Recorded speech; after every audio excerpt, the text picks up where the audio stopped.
വ്രതശുദ്ധിയോടെ റമദാൻ 27-ാം രാവ്. കാഞ്ഞിരക്കോടിൽ പള്ളിയിലും വീടുകളിലും പ്രത്യേക പ്രാർത്ഥനകൾ.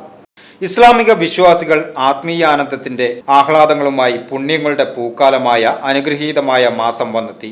ക്ഷമയുടെ മാസമാണ് റമദാൻ. ക്ഷമയുടെ പ്രതിഫലം സ്വർഗം തന്നെയാണ്. നോമ്പ് എനിക്കുള്ളതാണ്, അതിന്റെ പ്രതിഫലം ഞാൻ തന്നെ നൽകുന്നതാണ് എന്ന അല്ലാഹുവിന്റെ വാക്യം നോമ്പിന്റെ പ്രാധാന്യം വിളിച്ചറിയിക്കുന്നു. ഹിജറ വർഷത്തിലെ ശബാന്റെയും ശവ്വലിന്റെയും ഇടയിലുള്ള മാസമാണ് റംസാൻ.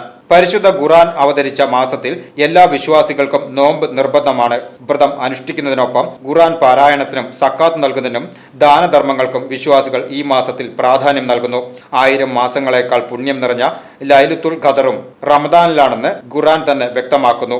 വിശ്വാസത്തിന്റെയും ധർമ്മത്തിന്റെയും പതാക ഉയർന്ന ബദറിന്റെ മാസം കൂടിയാണ് റമദാൻ. കാഞ്ഞിരങ്കോട് ജുമാ മസ്ജിദിൽ റമദാൻ 27 പള്ളികളിലും വീടുകളിലും പ്രത്യേക പ്രാർത്ഥനകളും നോമ്പുതുറയും കാഞ്ഞിരക്കോട് ജുമാ മസ്ജിദിൽ വെച്ച് നടന്നു.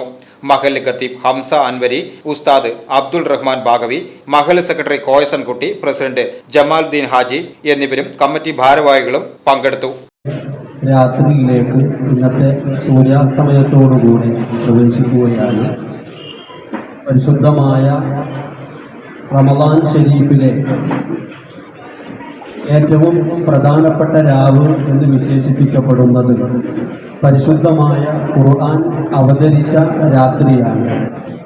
പരിശുദ്ധമായ റമദാനിലെ 27ാമത്തെ രാത്രി ഖുർആൻ അവതരിച്ച ലൈലത്തുൽ ഖദറിന്റെ രാത്രിയാണ് എന്ന് പല പണ്ഡിതന്മാരും അഭിപ്രായപ്പെട്ടതിൻ്റെ അടിസ്ഥാനത്തിൽ അതിന് പ്രാമുഖ്യം നൽകിക്കൊണ്ട് പള്ളികളിലൊക്കെ വിശ്വാസികൾ ഒരുമിച്ച് കൂടുകയും അല്ലാഹു സുബ്ഹാനഹു വ തആലയോട് പ്രാർത്ഥനയിൽ മുഴുകി ക്ഷേമത്തിന് വേണ്ടി നമ്മുടെ നാടിൻ്റെയും സമൂഹത്തിൻ്റെയും സമുദായത്തിൻ്റെയും ഒക്കെ ഐശ്വര്യത്തിന് വേണ്ടി പ്രത്യേകമായി പ്രാർത്ഥിക്കുകയും ചെയ്യും.